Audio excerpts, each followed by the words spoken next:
తెలంగాణలో రేపు తొలి విడత పంచాయతీ ఎన్నికలకు సర్వం సిద్ధం చేసింది స్టేట్ ఎలక్షన్ కమిషన్. మొత్తం 3834 సర్పంచ్ స్థానాలు, 27628 వార్డు స్థానాలకి రేపు పోలింగ్ జరగనుంది. మరోవైపు అభ్యర్థుల పోల్ మేనేజ్మెంట్ తో గ్రామాల్లో ఉద్రిక్తత పరిస్థితులు నెలకొన్నాయి.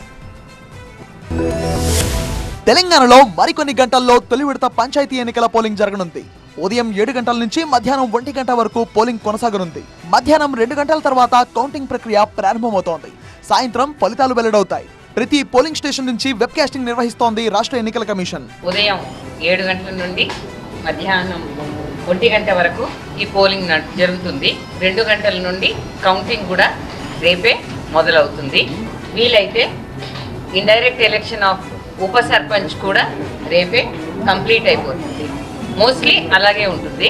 ఒకవేళ కాకపోతే ఇంకొక రోజు డేట్ తీసుకొని ఉప సర్పంచ్ ఎలక్షన్స్ కంప్లీట్ చేయబడతాయి.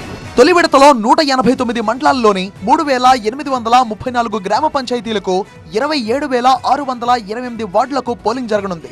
సర్పంచ్ పదవికి 12960 మంది, వార్డు మెంబర్ పోస్టుకు 65455 మంది బరిలో ఉన్నారు. 3591 మంది రిటర్నింగ్ అధికారులను నియమించింది ఎన్నికల కమిషన్. మొత్తం 93905 సిబ్బందిని నియమించింది. 37562 పోలింగ్ స్టేషన్లను ఏర్పాటు చేసింది రాష్ట్ర ఎన్నికల కమిషన్. మొత్తం 56,19,430 మంది ఓటర్లు తమ ఓటు హక్కును వినియోగించుకోనున్నారు. వీరిలో పురుష ఓటర్లు 27,41,070 మంది, మహిళా ఓటర్లు 28,78,159 మంది ఉన్నారు.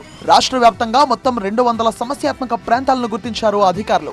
అవాంఛనీయ ఘటనలు జరగకుండా ఏర్పాట్లు చేశామన్నారు. సివిల్ సిబ్బంది ఇక్కడ డెప్యుటేషన్ లో ఉన్నారు, వాళ్ళని కూడా మనము కేటాయించి ఈ ఎలక్షన్ కోసం బందోబస్తు డిప్లాయ్ చేయడం అది జరిగినాయి. ఇప్పటిదాకా చాలా ప్రశాంతంగా ఉంది. ఎక్కడైనా ఐసోలేటెడ్ ఏమైనా సింగిల్ ఇన్సిడెంట్ ఉండొచ్చు. అదర్వైజ్ ఓవరాల్గా ఈ ప్రీపోల్ ఫేజ్ 1 సంబంధించి ప్రశాంతంగా ఉంది. ఇప్పటికే పోలింగ్ సామాగ్రి బ్యాలెట్ బాక్సులతో గ్రామాలకు చేరుకున్నారు ఎన్నికల అధికారులు. మరోవైపు ఎన్నికలు జరుగుతున్న గ్రామాల్లో విస్తృత తనిఖీలు చేపట్టారు పోలీసులు.